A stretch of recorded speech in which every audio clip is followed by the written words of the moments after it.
Oke. Buku kunci Inggris ini selingan dulu. Udah kayak bisnis terus sekarang ini apa sih kunci Inggris? Ini adalah buku cara berbahasa Inggris. Ini salah satu buku yang kita terbitin juga di zaman dahulu. Tapi saya mau diskusi dikit karena mungkin sebagian orang masih nanya, di kantor juga masih ada yang nanya gimana cara belajar bahasa Inggris. Banyak orang kursus bertahun-tahun bahkan seminggu 2-3 kali tapi kok ngerasa nggak bisa bahasa Inggris. Terus kemudian kalau kita tarik mundur hampir atau semua orang Indonesia mungkin kita punya kurikulum pelajaran bahasa Inggris dari mulai TK, SD ada, SMP ada, SMA ada, bahkan kuliah sebagian masih ada.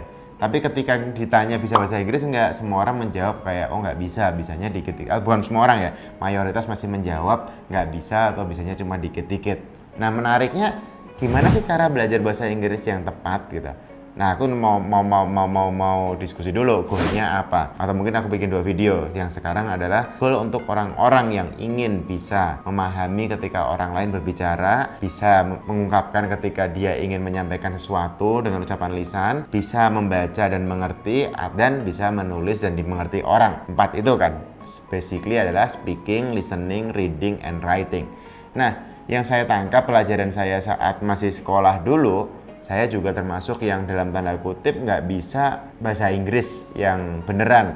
Jadi gini, dari SD, SMP, SMA, itu kan ada pelajaran bahasa Inggris. Tapi saya ketika SMP jalan ke Malaysia waktu itu ingat banget. Atau saya pesen McDonald sendirian dan itu saya ngomong apa, dia ngomong apa, saya nggak ngerti, dia nggak ngerti. Itu sebuah kejadian yang lucu. Padahal cuma pesen makanan di McDonald. Itu kan kayak ketawa banget sih, itu ngakak sih. Saya masih ingat momen itu. Saya nggak tahu ya, mungkin dia ngomong bahasa Inggris atau jangan-jangan bahasa Melayu tapi saya lagi ngeheng. Tapi kayak momen itu saya ingat dia bingung, saya juga bingung. Terus ya udahlah, singkat cerita waktu itu kayak nggak jadi pesen. Nah sejak momen itu saya jadi memahami bahwa bahasa Inggrisnya saya pikir selama ini saya belajar, saya juga kursus bahasa Inggris dan seterusnya ada yang kurang tepat. Akhirnya saya kayak menyederhanakan ketika orang mau belajar bahasa Inggris rumusnya cuma dibalik bentar gitu. Nah dibalik bentar itu apa sih? Kalau kita di sekolah biasanya kita disibukkan dengan yang namanya grammar, dengan yang namanya penggunaan kosakata, tenses yang ada berapa belas tenses itu saya juga sampai sekarang nggak ingat, nggak hafal. Tapi poinnya adalah ternyata ketika kita masuk ke situ yang jadi PR adalah goalnya apa? Kalau goalnya buat ngobrol sama orang, kita ngomong dia ngerti, dia ngomong kita ngerti, kita harusnya balik ke saat kita belajar bahasa waktu kita kecil, waktu kita bayi, waktu kita balita. Gimana cara kita belajar saat kita bayi atau balita? Menariknya level 1 ternyata bukan nulis, bukan membaca, bukan grammar, justru malah mendengarkan. Kita belajar bahasa karena mendengarkan orang tua kita berbicara itu. Makanya kalau Anda dilahirkan di Zimbabwe gitu, mungkin Anda akan bisa bahasa Swahili. Anda dilahirkan di India, mungkin Anda akan bisa belajar Hindi. Atau Anda di Jepang, bisa bahasa Jepang, dan seterusnya. Kenapa? Karena dari kecil kita mendengarkan terus orang-orang berbicara itu. Tapi ingat, mendengarkan ini bukan cuma kata-kata. Kata-kata hanya mewakili 7% dari inti komunikasi. Ada 38% intonasi, 55% adalah body language. Jadi kita lihat juga ketika dia bilang makan itu sambil bilang makan, oh itu makan gitu. Ya, eat gitu dan seterusnya. Dan itu bikin kita jadi paham, oh itu artinya itu. Artinya apa? Kalau mau belajar bahasa menurut saya yang paling pertama, paling penting adalah mendengarkan. Dengerin. Nonton film membantu, dengerin orang langsung membantu. Kalau bisa pergi ke negara yang memang negara native membantu sekali, atau bisa jadi salaman sama orang-orang atau teman-teman yang mau belajar bahasa tertentu juga untuk ngomong 24 jam sehari. 24 jam sehari itu kenapa? Karena misalnya kita di rumah ada misalnya teman satu kontrakan atau kosan dia pakai WC, kita buruan dong kebelet pipis nih gitu. Itu kan bahasa Inggrisnya apa? Kita mulai mikir. Nah itu kenapa asrama-asrama termasuk PARE di desa Inggris yang menerapkan 24 jam wajib bahasa Inggris, orang bisa dengan cepat banget belajar bahasa Inggris karena tiba-tiba dia berada di lingkungan yang 24 jam semua orang ngomong bahasa Inggris. Ketika dia mau ngomong pun harus bahasa Inggris karena wajib. Jadi yang pertama adalah masukkan diri kita ke lingkungan-lingkungan yang berbahasa Inggris, dengerin lagu Inggris, nonton film Inggris, dengerin orang ngomong Inggris, dan seterusnya.